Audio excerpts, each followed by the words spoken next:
You have all seen tree habits, right? But have you heard their calls? They are quite enchanting.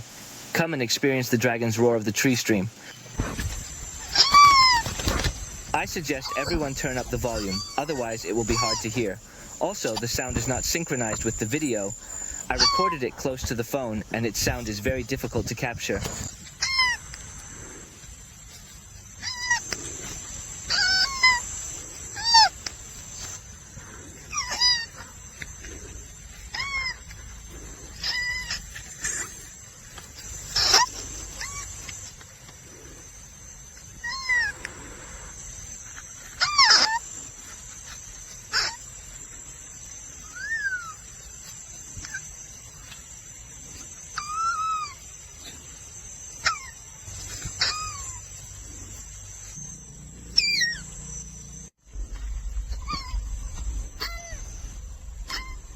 The training method is like this. One hand holds its tail to prevent it from escaping, while the other hand teases its head to elicit this sound.